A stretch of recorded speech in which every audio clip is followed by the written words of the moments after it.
여러분, 우리가 이제 성경 읽기에 대해서 성경에 대한 이야기들을 많이 하고, 또 저 역시도 계속해서 이제 가장 먼저 제가 하려고 하는 부분들이 뭐냐면 성경을 이제 읽고 통독하는 거에 대해서 말씀으로 가야 된다. 제가 저희 교회만 이제 15년을 지나면서 나는 어디로 가야 될까? 내 인생은 어디로 가야 될까? 이거에 대한 질문이 가장 최근에도 계속 이루어지는 저에 대한 질문입니다. 그리고 두 번째 질문이 저한테 뭐냐면 어떻게 목회를 해야 될까? 하프타임을 갖고 이제 반환점을 돌아서 이제 출발했는 지역까지 오면 제 목회가 끝나는데 그때까지 나는 어떤 목회를 할까? 이 두 가지의 큰 질문을 가지고 요즘 기도도 하고 여러 가지 생각도 하고 많은 지인분들에 대한 소리도 듣고, 저희 한 가지의 답은 뭐냐면 나는 내가 주님께로 간다.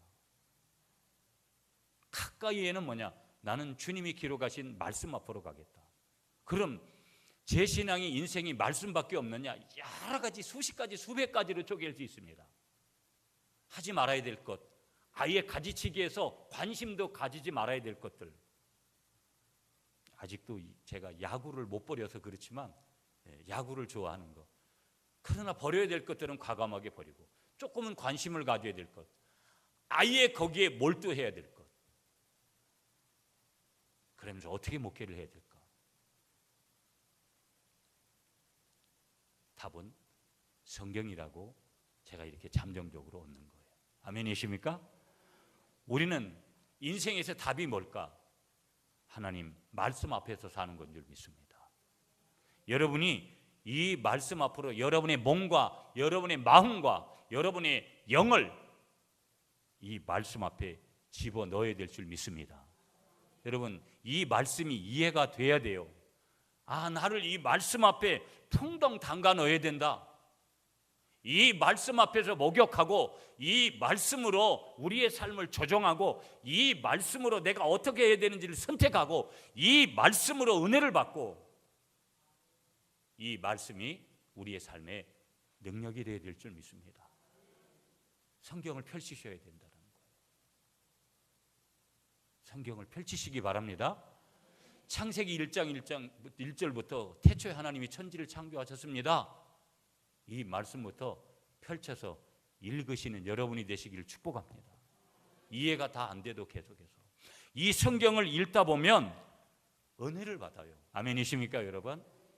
그런데 놀라운 사실은요, 우리가 이 성경을 펼쳐서 읽으면 은혜를 받기도 하지만 동시에 뭐를 받냐면 도전을 받기도 한다라는 거예요.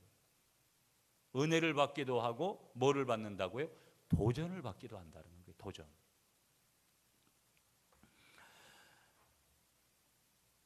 여러분, 인생을 살다 보면 사람을 통해서도 은혜가 오고 사람을 통해서도 도전이 오잖아요.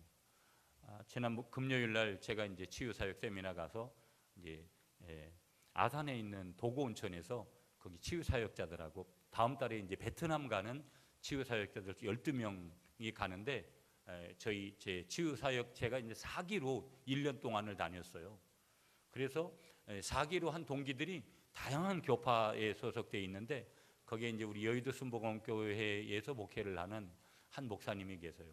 74세인데 너무 존경스럽고 제가 사실은 그 치유사역을 그 팀들하고 하게 되는데도 이분이 너무 제가 큰 형님 같고 너무나 제가 존경스러운 그런 마음들이 있어서 나는 교단도 다르고 하지만 이분하고 함께 동역을 한번 해봐야 되겠다, 이런 마음도 상당히 있었어요. 이분이 안타깝게도 이번 주에 다시 이제 호주에서 35년 동안 시드니에서, 호주 이제 수도가 시드니잖아요, 여러분. 세계 3대 미양 중에 하나인 이 시드니에서 35년 목회를 하고 국내에 오셔서 여의도 순복음교회에서 6년 정도 계셨는데 다시 또 이제 시드니로 목회를 하러 가신다는 거예요. 하루 저녁 자면서 많은 이야기를 나눴어요. 그분이 이제 35년 동안 시드니에서 목회했던 이야기들을 몇 가지 하는데 너무 제가 은혜가 되고, 내 후배들 입장에서 같은 목사지만 너무나 그것을 통해서 은혜를 여러 가지를 이렇게 받게 되고, 또 그분이 여러 가지 도전적인 이야기를 저에게 던져줬는데 인생의 선배로서 여러 가지 또 목회의 선배로서 저에게 많은 도전이 되는 그런 말씀을 주시더라고요. 그래서 우리는 사람을 통해서, 환경을 통해서, 말씀을 통해서 때로는 은혜를 받고 때로는 여러분 우리가 도전도 받아야 될 줄 믿습니다.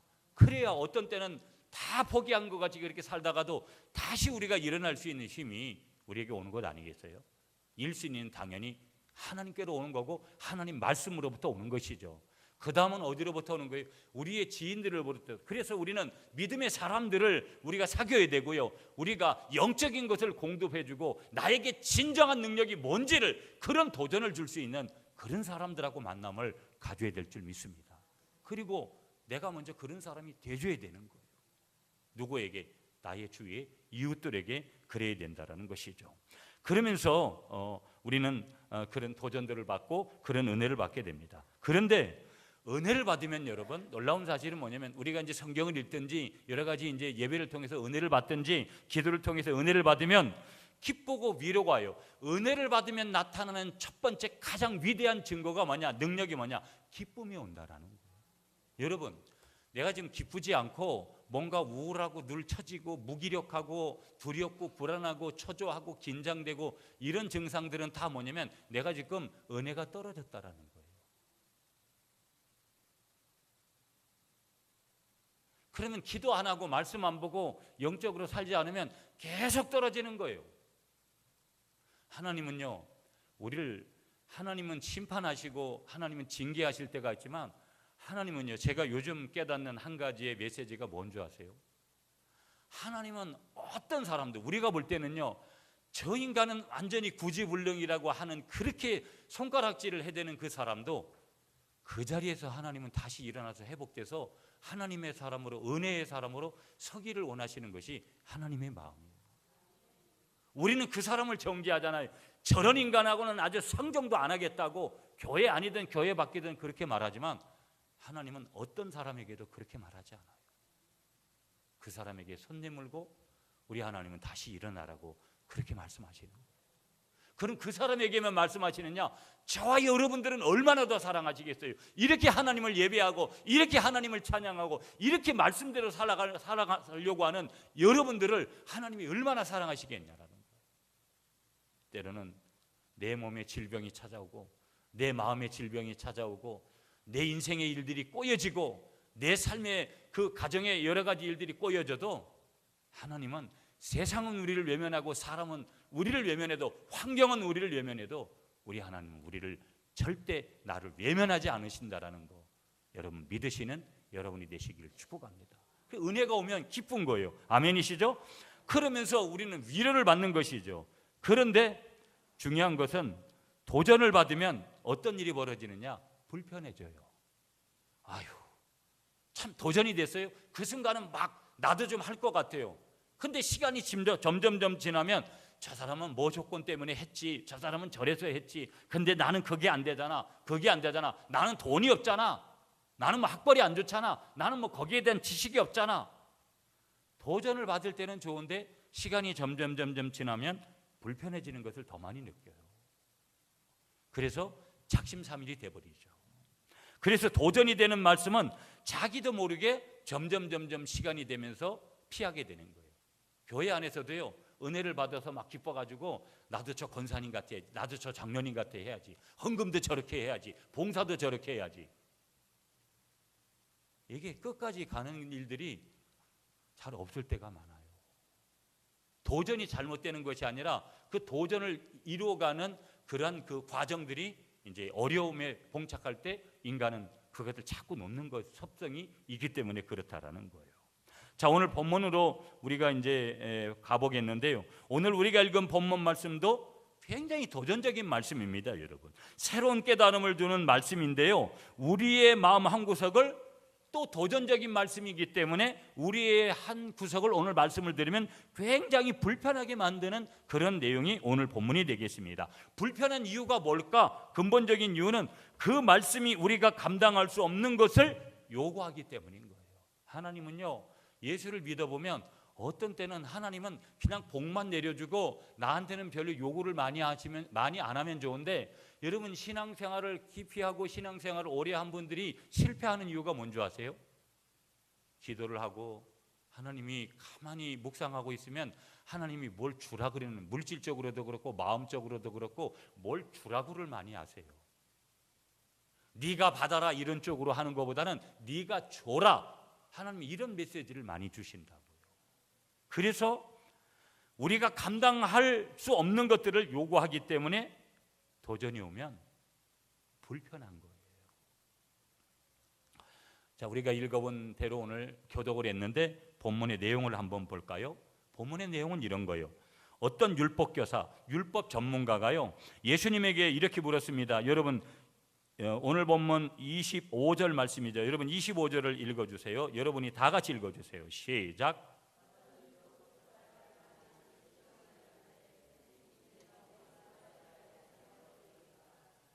아멘.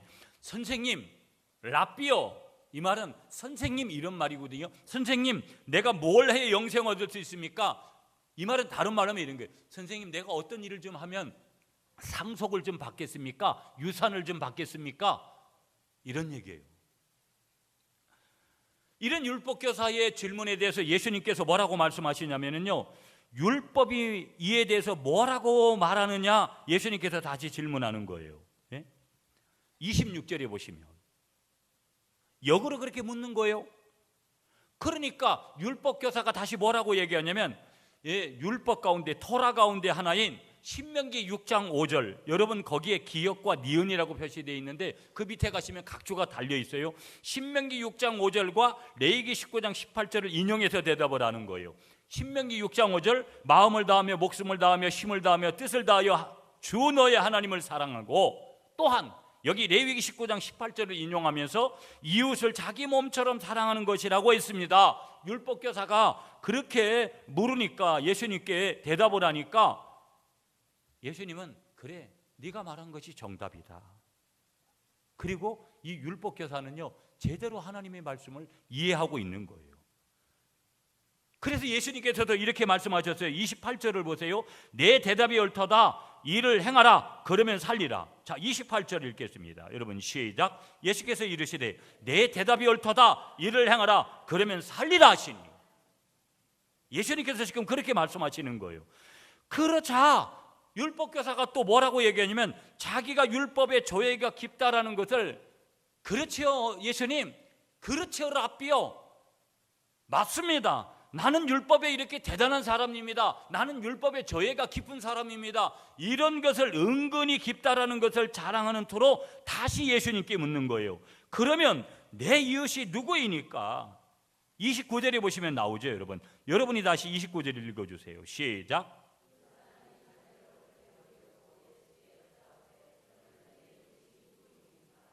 아멘.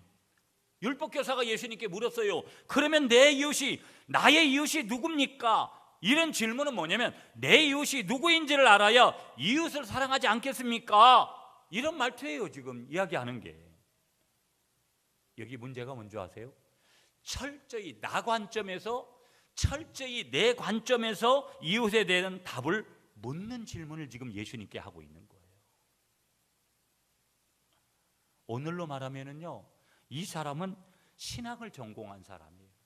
오늘날의 신학자처럼 율법을 전공한 이 사람은 누가 이웃인지 또 누가 원수인지를 분석하는 일에 관심이 굉장히 많았던 사람인데요, 여기서 이웃은 자기 판단 기준에서 당연히 하나님을 믿는 유대인들이라고, 내 이웃은 유대인이다, 이렇게 이들이 생각을 하고, 그러면 내 이웃은 유대인이면 원수는 누구냐? 바로 유대인 외에 하나님을 믿지 않는 이방인들은 다 우리들에게 원수다, 이웃은 유대인밖에 없다, 그렇게 자기 판단 기준으로 생각을 한 거예요. 다시 말하면 이 율법교사는요, 자신의 신학적인 입장을 예수님이 한 번 더 정확하게 인정해 주기를 기대한 거예요. 자기 판단으로 했던 그 기준의 이웃에 대한, 원수에 대한 이 정의를 분명히 그렇게 예수님께서 다시 인정해 주기를 바라면서, 노골적으로 말하면 그들은 잘난 척하면서 지금 뭐 한 것이냐? 예수님을 지금 시험하고 있는 거예요. 시험하고 있는 거예요.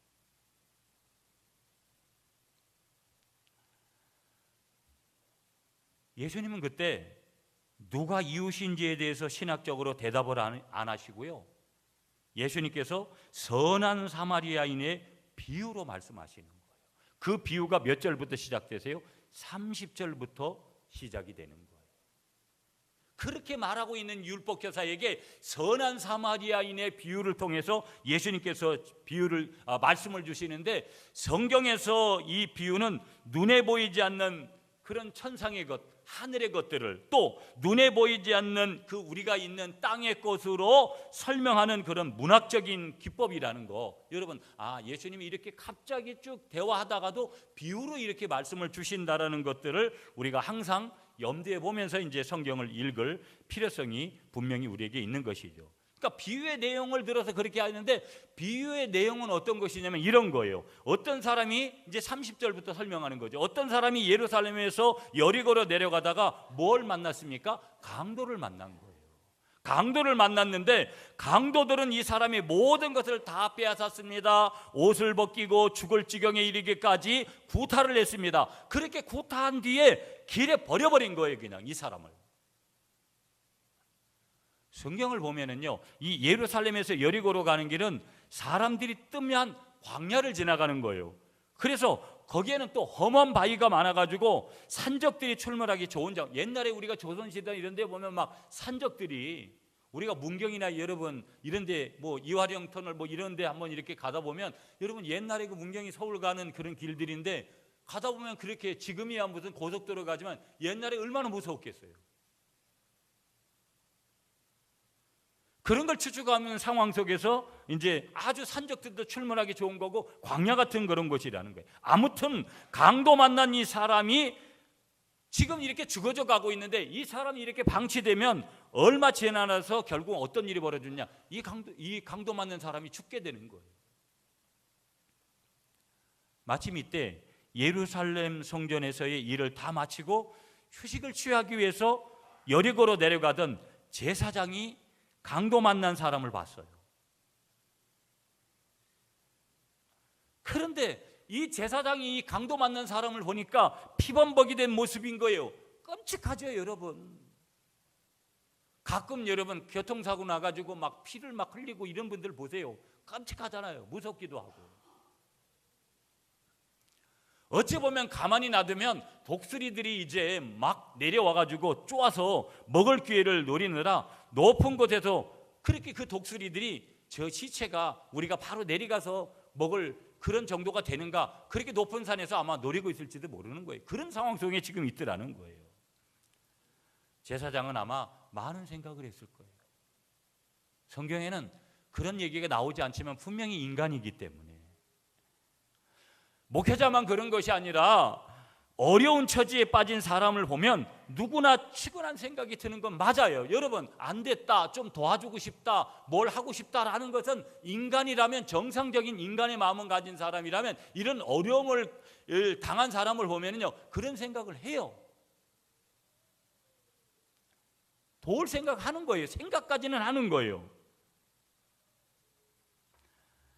다른 한편으로 우리가 생각을 해보면, 제사장은 시체에 손을 대면 율법을 어기는 겁니다. 시체에다 제사장은 손을 댈 수가 없어요. 율법에는, 하나님의 율법에는.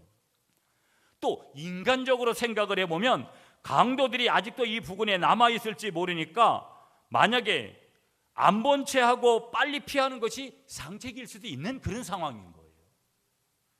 신앙적으로 보면 시체를 만져서도 안 되고, 인간적으로 보면 주위에 강도들이 잔존해 있을 그런 확률, 그래서 빨리 피해야 되는 그런 환경. 어찌 보면 그 당시 제사장의 생각이 실제로 어떠했는지에 대해서 오늘 성경에 아무런 언급이 없어요. 어떤 방황을 했는지에 대한 아무런 언급 없습니다. 다만 여러분, 성경을 다시 한번 보세요. 성경 다시 한번 보세요. 31절을 여러분이 다시 읽어주세요. 시작.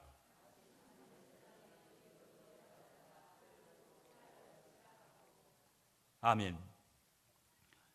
성경은요, 이 제사장이 어떻게 했다라는 것은 아무것도 없는데, 다만 뭐 했냐, 이 제사장은요, 이 강도 만난 다 죽어가는 사람을 보고 피하여 지나갔다라는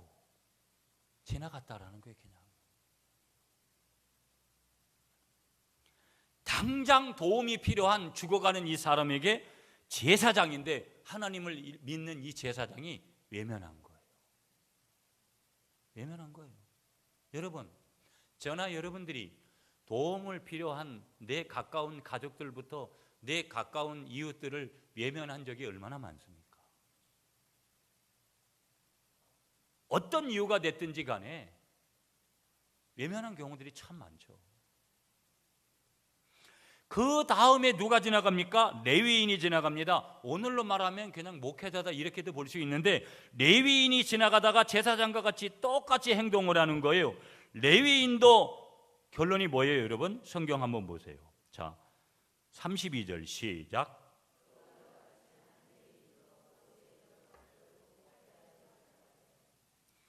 레위인도 뭐예요? 피해서 그냥 지나가는 거예요. 레위인도 제사장보다는 못하지만 종교적으로 상위 계급에 있는 그런 사람들이었는데, 제사장이나 레위인 모두 그 위기 상황에 처한 사람을 한마디로 뭐 했다라는 거예요? 남을 나라 했다라는 거예요. 남을 나라 했다. 세 번째 사람이 등장합니다. 여러분 33절입니다. 32절이죠. 33절 시작.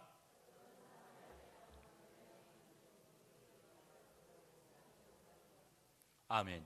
우리가 지금 사마리아인에 집중을 하는데요, 세 번째 그 사람이 나옵니다. 그것을 지나간 사람은 사마리아 사람입니다. 세 번째 사람이 사마리아 사람인데, 예수님의 이 비유를 듣고 있던 율법사나 다른 유대인들은 사마리아 사람의 등장을 예상하지 못했을 거예요. 아니, 여기서 왜 이방인이, 우리가 원수같이 여기는 이방인이, 이 사마리아인이 여기서 나올 수 있는 것인가? 충격적인 등장인물을 등장시키는 거예요, 예수님께서요. 그들의 기대로는 제사장과 레위인이 지나간 뒤에는 당연히 일반 유대인들이 등장을 해야 되는데, 이 사마리아 사람이 등장을 한 거예요. 이 사마리아 사람은 유대인들에게 이방인이나 마찬가지였고, 완전히 개같이 여기는, 짐승같이 여기는, 그런 원수같이 여기는 그런 관계에 있던 사람들인 거예요. 예수님이 비유를 들어서 말씀하시면서 세 번째 이 사마리아인을 등장을 시키는 거예요. 왜 이 사마리아 사람이라고 부르게 됐냐면요, 이게 역사가 있는 거예요. 지금으로부터 2700년 전에 BC 722년경에 그 당시에 여러분 북이스라엘은 이제 아수르라는 나라의 멸망을 받게 돼요. 930년에 두 나라로 이렇게 남북으로 남유다와 북이스라엘로 갈라지게 되어지면서 BC 722년에 북이스라엘을 멸망시키면서 아수르가 사마리아인을 북이스라엘에다가 이주를 시켜버리는 거예요. 그렇게 해가지고 지금 우리로 말하면 여러분 뭐 베트남 사람들 뭐 이런 사람들을 하고 결혼을 시키잖아요. 지금 앞으로 보세요, 여러분. 뭐 우리가 전통적으로도 우리가 순수 혈통이다 이렇게 볼 수는 없지만, 여러분 그래도 그런 게 아니잖아요. 이게 사실은 요 몇 년 상관에 여러분 외국인들하고 결혼하는 분들이 그 자연적으로 받아들이잖아요. 이제는요. 옛날에는 뭐 외국 사람하고 결혼한다 그러면 완전히, 지금도 외국 사람하고 결혼을 하는 거에 대해서 아주 이질감을 느끼는 분들이 계시잖아요. 그렇게 나라를 망하게 해놓고 그렇게 이주 정책을 썼다라는 거예요. 그때 그들과 그곳에 있던 이스라엘 사람들과 혼혈로 출생한 사람들이 누구냐면 사마리아인들인 거예요. 그래서 예수님 당시 유대인들은 사마리아인들을 부정한 인종으로 상당히 멸시를 하고요, 잡종으로 아예 생각을 하고 개취급을 한 거예요. 아예 상종을 안 해버린 거예요. 상종을. 그런데 보십시오, 예수님은 제사장과 레위인에 대해서 비유하실 때는 그들을 보고 피하여 지나갔다고 아주 짧게 한마디로 끝내버리셨어요. 제사장 피하고 지내갔다, 레위인 피해서 지나갔다, 그렇게 간단하게 언급을 하신 다음에, 하지만 이렇게 유대인들이 아주 개같이 여기고 짐승같이 여기고 원수같이 여기고 이방인으로 여기는 사마리아 사람에 대해서는 말씀하실 때는 아주 상세하게 지금 말씀을 하시는 거예요. 이 사마리아 사람은 강도 만난 사람을 보고 어떻게 했느냐? 여러분 불쌍히 여겼다. 불쌍히 여겼다. 여러분 오늘 적어도 저와 여러분들이 어려운 이웃들을 보면 불쌍한 마음을 가져야 될 줄 믿습니다. 그리고 어떻게 했느냐? 자기가 할 수 있는 최선의 방식으로 그 사람을 치료하고 돌봐주었다라는 거예요. 여러분 본문 34절을 다시 읽겠습니다. 34절 말씀 시작.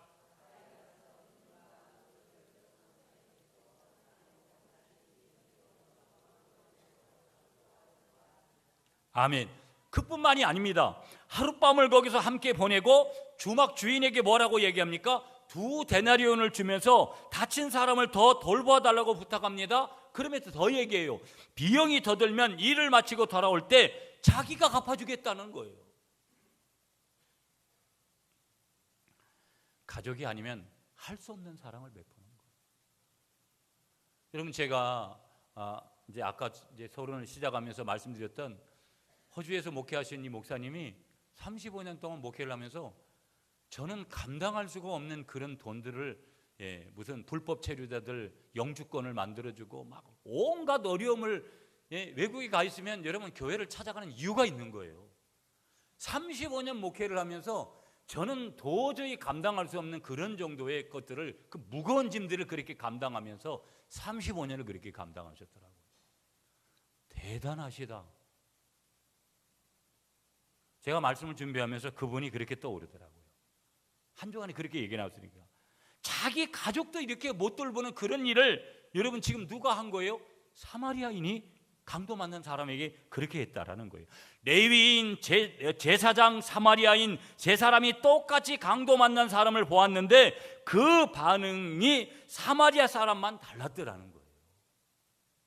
똑같이 예수를 믿었는데 하나님 앞에 반응하는 게 A 사람은 다르고 B 사람, C 사람은 똑같고 D 그 이상의 사람은 똑같더라는 거예요.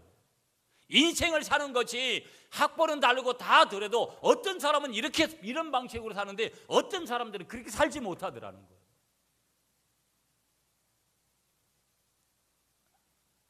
사마리아인만 그 사람에게 이웃에게 사랑을 베풀었더라는 거예요. 여러분 어떤 거예요? 한번 우리가 보면 자비를 베푸는 사마리아 사람에게서 여러분 우리가 감동을 얼마나 이 시간에 이 말씀을 들으면서 받는지 모르겠는데 그렇다면 감동을 받는다면 그래서 나도 그 사람처럼 살아야겠다고 다짐이 되는 건지 아니면은 뭐 그 사람은 그 사람이고 나는 나고 그렇게 생각이 되는 건지 종교 생활을 하지 않는 사람들 중에서도 이런 극단적인 휴머니즘적인 늘 봉사를 다니고 늘 남을 위해서 사는 사람들이 지금도 얼마나 많은지 모릅니다.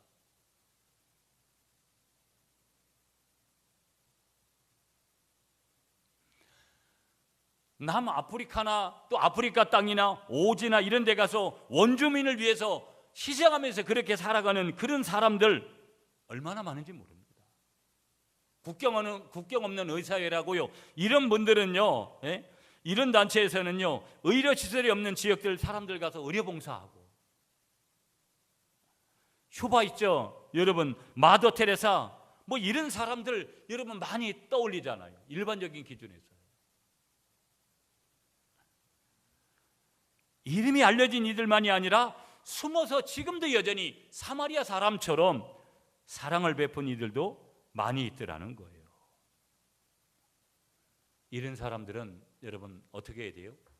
존경을 받고 칭찬을 받는 것이 마땅한 줄 믿습니다. 왜? 개인주의가 팽배한 이 시대에 그런 사람들의 삶이라는 건 어찌 보면 우리 사회가 그런 사람들을 기대하잖아요. 보면 이 시대의 등불이라고 할 수 있는 것이죠. 이들은 모두 오늘 본문에 나오는 사마리아 사람의 후예가 될 것이다. 감히 우리가 이렇게 추측해 볼 수 있는 것이죠. 그런데 여러분 중요한 게 있어요. 여러분 우리가 오늘 비유에서 예수님의 의도가 무엇인지 우리가 알고자 한다면 사마리아 사람의 비유의 말씀을 좀 더 신중히 우리가 묵상을 해야 될 필요성이 있더라는 거예요. 분명히 이 본문에 나오는 이 사마리아 사람은요 칭찬을 받아 마땅하지만 그렇다고 해서 제사장과 레위인이 무조건 비난을 받으면 안 된다라는 거예요. 여러분 오늘 우리가 살다 보면 뭐 이런 어떤 봉사와 이런 헌신을 하지 못할 수도 있죠. 하지 못한 사람이 무조건 다 비난받아야 된다, 그런 일은 없다라는 거예요. 무슨 얘기냐? 우리가 그들의 입장이라 해도 그들과 비슷하게 행동했을 거라는 거예요. 오늘 우리가 만약에 그 자리에 있었다, 10명 중에 8, 9은 제사장이나 레위인같이 그렇게 했을 거라는 거예요. 오늘 이 자리에 저와 여러분, 저는 어떻게 했을 것 같느냐? 감히 답을 못하겠어요. 우리가 이런 질문을 해보면 이게 쉽지가 않은 질문들이 우리에게 오는 거라는 거예요.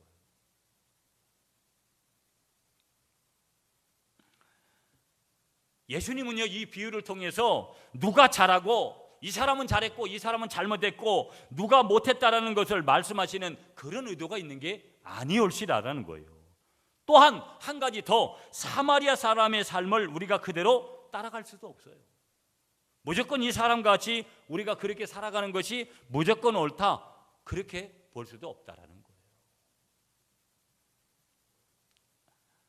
또 한 가지 계속 이어서 나오는 한 말씀이 있는데, 강도 만난 사람 이야기를 하세요. 예수님께서 강도 만난 사람을 말씀하시면서 율법사에 나의 이웃이 누구냐라는 질문과 대조되는 질문을 하시는데, 나의 이웃이 누구냐 잘하는 내 생각에는 그러면 이 세 사람 중에 누가 강도 만난 자의 이웃이 되겠느냐? 36절을 한번 읽어주세요. 여러분 36절 시작.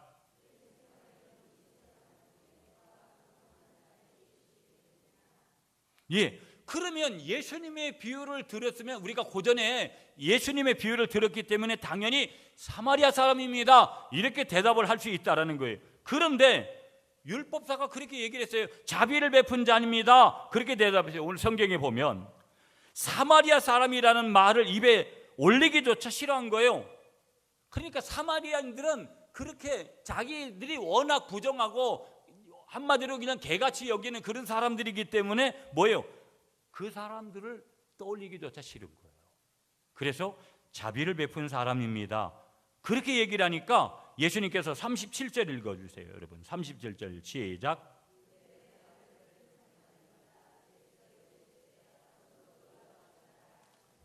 아멘.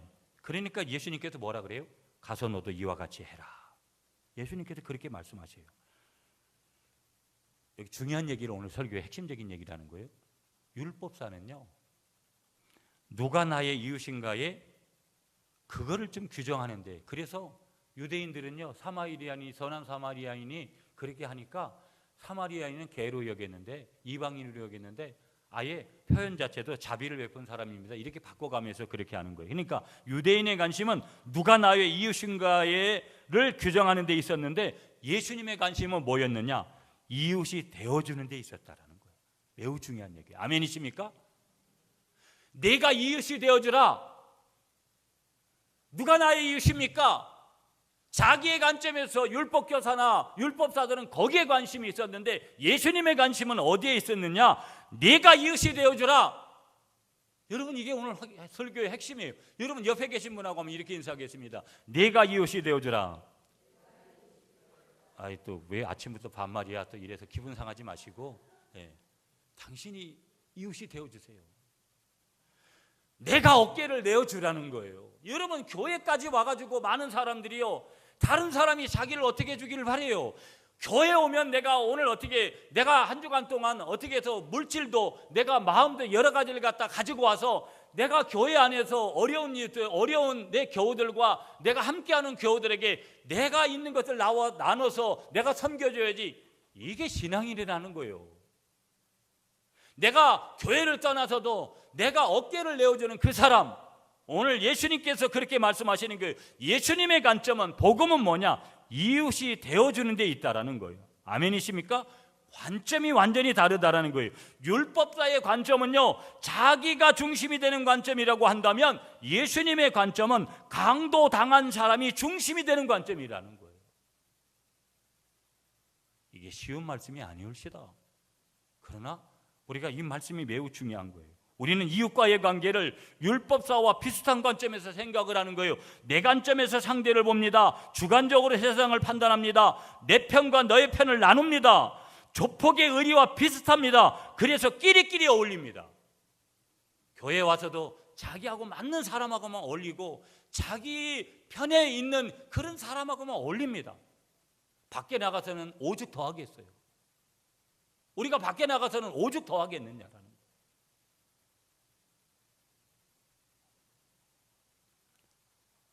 이것이 우리의 숙명이 되고 말았더라는 거예요. 우리의 편이 아닌 대상은 부정이든지 무시하든지 배척을 하더라는 거예요. 이런 삶의 태도가 국제정치나 사회적인 차원이 아니라 개인의 일상에도 뿌리를 박혀 있더라는 거예요. 여러분, 대통령이 바뀌었습니다. 다음 주에 북한에 간다고 하는데 여러분, 이 나라 정치를 보세요. 여가 야로 같지만 그들은 또 역시 보복을 하고, 그건 성경적이지 않습니다. 성경적이지 않더라는 거예요.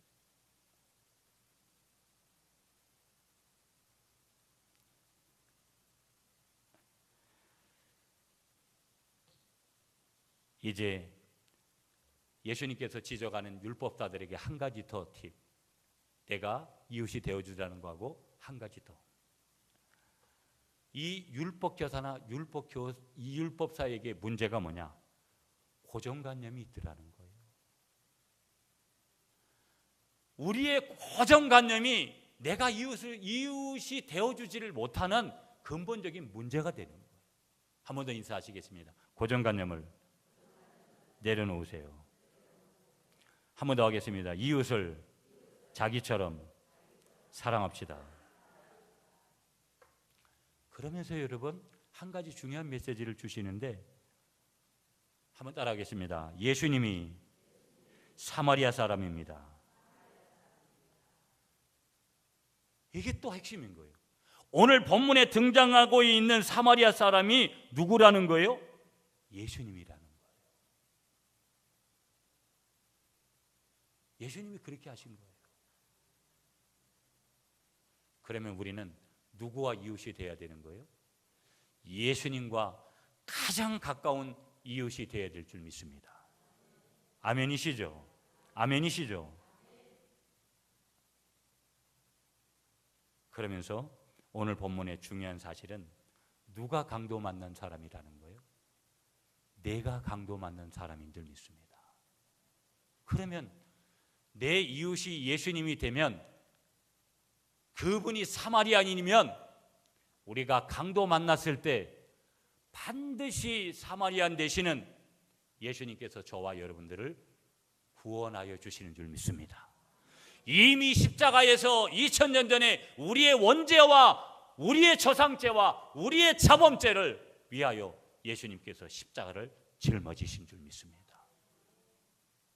예수님과 더 가까운 이웃이 되어져서 늘 강도 만난 사람과 같이 오늘 이 혼탁한 이 시대에 저와 여러분들이 살아가면서 우리 주님의 구원의 귀한 손길을 붙들고 날마다 승리하며 가시는 여러분이 되시기를 간절히 축복하겠습니다.